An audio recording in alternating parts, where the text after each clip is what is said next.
parti sur Deguembéré.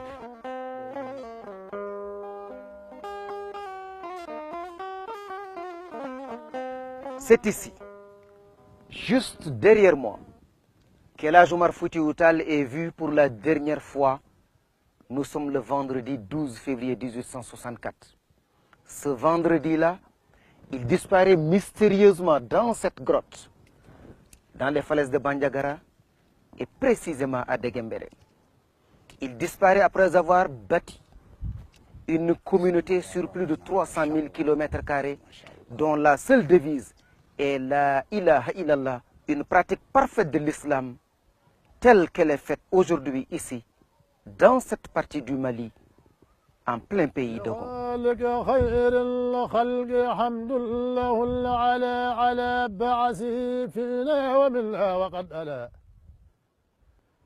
على العرش ما على أولى ساكن العلا أحق عباد الله بالمجد والعلا حبيب به يولي لا ويكلأ صلاة وتسليم عليه ولن ألا مربي الورى الخنسيز إذ كان الأسألا ألا إنه بدر إذا الأمر عسالا أتم الورى جاء وأبهر مسعلا.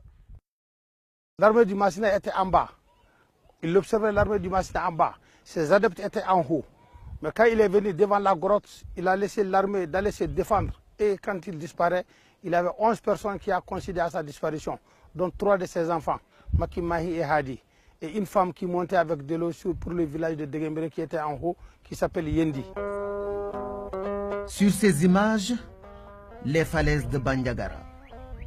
Au milieu de la chaîne de montagnes qui ceinture Deguembéré, une colline s'illustre par sa couleur blanche et se différencie des autres rochers dominés par la couleur noire. Cet éclat, déjà visible à distance, se renforce au fur et à mesure que l'on s'approche des blocs de pierre. À 200 ou 500 mètres, tu fais remarque, là où El Hadj Omar a disparu, était une montagne très claire qui est déjà éclaircie par la spécialité d'El Hadj Omar et par le savanisme. Et les autres montagnes sont restées noires parce que Dieu les a créées comme ça, il ne peut pas changer. Mais si Dieu avait fait qu'El Hadj Omar avait monté sur une de ces montagnes qui n'est pas cette montagne-là, ça allait être très clair aussi. Au point culminant de la montagne, une mosquée en pierre se dresse fièrement, entourée des ruines de l'ancien village de Deguembéré, avant que les habitants ne redescendent au pied de la montagne pour rebâtir la localité telle qu'elle est aujourd'hui. Au pied de la montagne, cet autre mystère. Une source d'eau douce jaillit des entrailles des collines pour donner au paysage un caractère paradisiaque.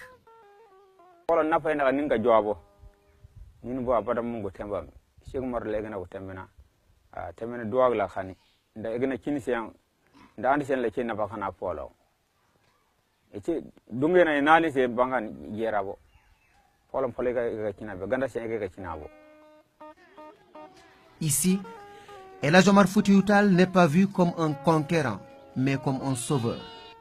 D'ailleurs, au fil des années et devant le sérieux de l'histoire, les 3 principales familles qui ont partagé ces moments tragiques de l'histoire de l'Afrique et celle de l'islam au sud du Sahara se sont retrouvées pour perpétuer chacune et ensemble cet héritage qui leur est commun.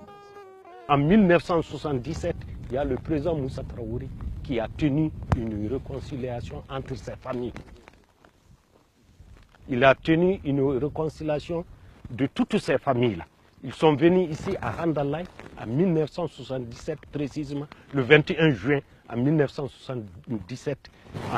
Ils se sont réconciliés. En matière musulmane, vous avez droit de pardonner les péchés de vos grands-pères. Donc si c'est pardonné, l'islam admet ça. S'agissant d'El Hadj Omar Foutiyou Tall, les historiens sont unanimes à le présenter d'abord comme l'érudit maître coranique, prince du savoir et adepte de la sunna, doublé d'un soufi, d'un mystique. C'est aussi le chef politique djihadiste et stratège militaire. Cheikh Omar, c'est également le calife, illustre propagateur de la Tidjania en Afrique noire. Et il aimait même la paix. Je vais vous en donner quelques exemples. Les rois qui étaient là-bas, ont commencé à le provoquer. Il n'a pas voulu répondre. Il n'a pas voulu répondre. Finalement, il va même, pour éviter des problèmes, se déplacer et aller à Dinguiraye. Quand on le provoque là-bas aussi, il ne veut pas répondre. Il a fallu qu'on envoie des délégations pour venir le désarmer et désarmer ses partisans, qu'il s'est rendu compte que s'il ne réagit pas, il va accepter une situation qui va le mettre en situation d'infériorité, et ceux qui envisagent de le désarmer, peut-être qu'ils sont animés d'autres intentions, pouvant se traduire éventuellement par des meurtres perpétrés sur sa personne, pour qu'il décide de faire face. Et dans Arima, il prend la précaution de marquer que je n'ai pas le premier ouvert les hostilités.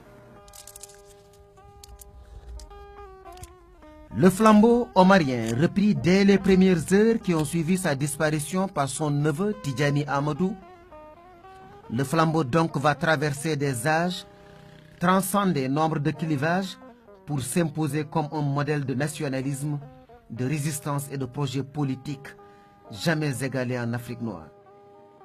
El Hadji Omar a été respecté au plan national et international, et sa dimension intellectuelle dépasse tout ce que le 19e siècle africain a connu. Il n'y a pas dans le milieu africain au 19e siècle quelqu'un qui ait eu une dimension intellectuelle et universitaire égale à celle de Cheikh Omar.